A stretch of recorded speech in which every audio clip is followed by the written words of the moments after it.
Bullying. The girl lay motionless in the hall. Her blood was stained on the wall. What do other people gain from seeing this teenage girl in pain?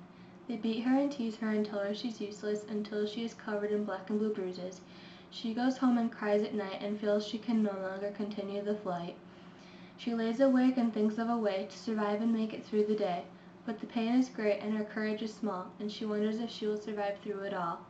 Her mind goes back to the day when some boys decided they didn't like her, and for that she would pay. Little by little they picked on her more, until the day they became violent and slammed her into a door. Once the violence had started, the girl became much more downhearted. Then came the day after school, when the bullies proposed a duel. If the girl wins, the bullying would end, and they would treat her like a friend. But if they win, the bullying would worsen. The girl would no longer be allowed to call herself a person.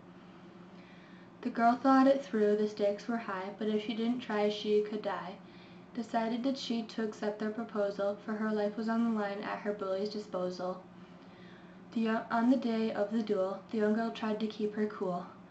But as the fight progressed, the young teenager became more distressed. 5 against 1 was the game. The numbers were uneven, not the same.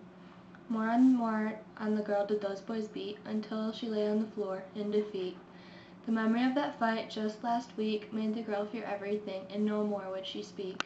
So as she lay on her bed, she put her dad's revolver to her head. With one bullet, her pain was swept away. No more bad memories were at bay. The next morning her parents found on her face dried tears, all because of the actions of her peers. Her parents cried and cried, because while they were asleep their precious daughter died. The news spread quickly through the school. The girl's former bullies no longer felt so cool. One by one, to the police they confessed of the teenage girl that they oppressed. Together the boys made a pact that never again would bullying be an act. Due to what 5 boys thought was harmless fun, a young girl took her life away with a gun.